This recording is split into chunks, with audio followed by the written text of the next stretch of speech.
So this is the inside of my Tiffin. It's a 1994 Allegro Bay diesel pusher. I've got a few projects going on here. I probably should have filmed them a little bit before I started.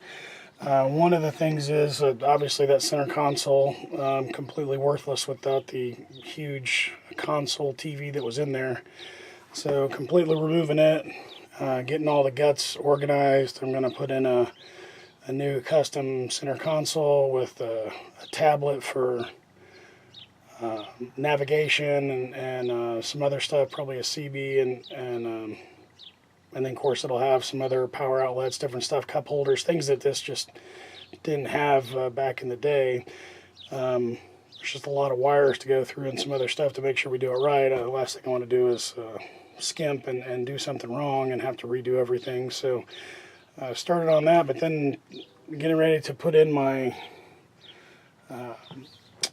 TV. I've got this is where I have a lot of power that actually goes in here, and so my plan is, you can see I've got AC and DC going in there, and this is the bottom. This is kind of a convoluted mess under here. That's a DC plug and DC light, and I've got an AC plug, and then this is where a big hole there was a smoke detector they had wired into DC, which it wasn't even a DC smoke detector. So somebody obviously felt good about what they did, but didn't realize that they couldn't do that in the past. So what I'm looking at doing is this whole unit is going to be part of a standing TV stand.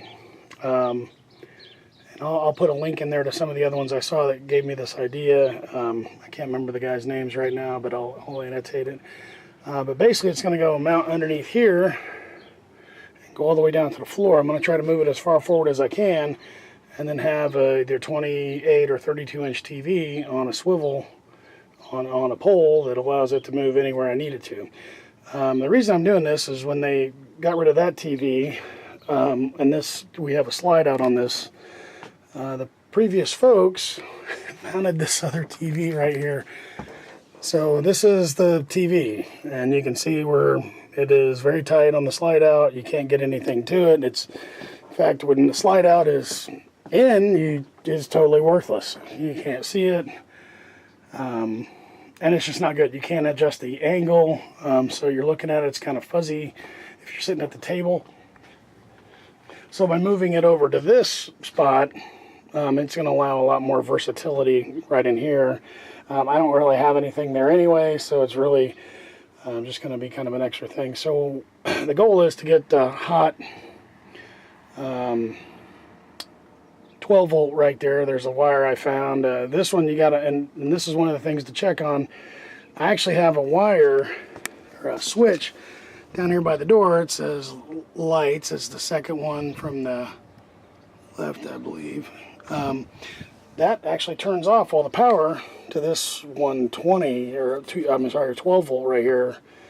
But I did find another one that's hot all the time because I don't want to have to switch it on and off, and this will just be a lot easier. So, but I'll keep you posted on this project as I do some stuff. Right now it's just kind of cleaning up wires, making sure that structurally this thing is sound before I start putting it all back together and putting in power ports for 12 volt. So I've got a little bit of an update for you here. As you might remember from the previous video, since it was just seconds ago, under here we had 110, and then somebody tried to put in that smoke detector for whatever reason, but so I put this small piece of, basically it's floor laminate, it's like a Luan. You can see where I tapered the edges, and then I used an epoxy to stick it to the bottom. And here's one of the best things. This is going to be my power source for my TV, plus I have the ability to plug in some USB items and put them up here in the cabinet. I did not want to completely get rid of the 110 that was up there, so what I did is I just moved it to this panel, and you can see right here, this is the panel. You can see how I actually used the same piece of floor Well, let's see. Just see what it is here. This is what it is. If you go to Home Depot, you can find it. I bought a 2 foot by 4 foot piece and was able to use it for all this. I just stained the bottom one. This one actually goes in here like this. I'm actually using the alternate piece for this flat area right here too. So it'll slide all the way back there when I get both hands on it. I did want to show you too in here.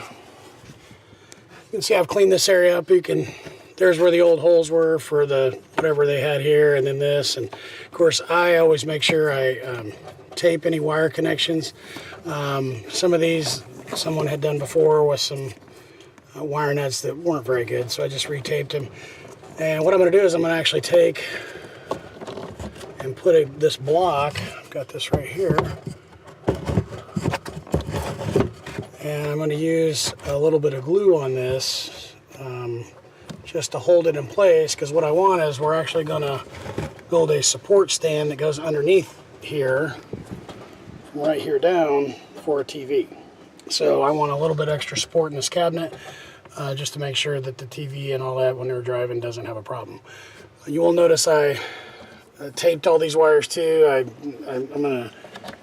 There's not really much I can do with these. I might try to tape them a little bit, but I am going to do something with these screws. Last thing I want is driving down the road, these rubbing on that and causing some kind of problem later. I'm going to leave the phone jack there. Eventually I may do something with that light, changing it out, or I'm going to change the bulb for sure. This light, same deal. It's one of these standard. There's a lot of LEDs going to be put in this thing, so if I do change it out, it'll probably be the same process where I'll have this. I'll just change out this and then put a piece to match this other side over here, so it gives some semblance of uniformity, and then add what I need later. Seems like a lot of lights here. You know, you have this one and this one right here next to each other.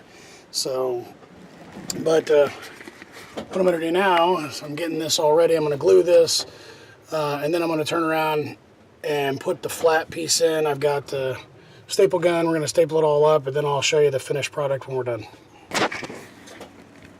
So here it is. There's the completed cabinet. So you can see we got all new goodies in there. I did want to leave this because from time to time I do, you know, I'm on the road, go to Redbox or something, rent a DVD or a Blu-ray, and I have a Blu-ray player that's going to stay in here dedicated, and then that way I can open this whole unit up, still have access to the TV that's going to be here. So I hope you like this. If you did, like and subscribe, and then I'm going to start on the next piece here, which is our TV mount, which I think you should look forward to seeing that. And thanks again.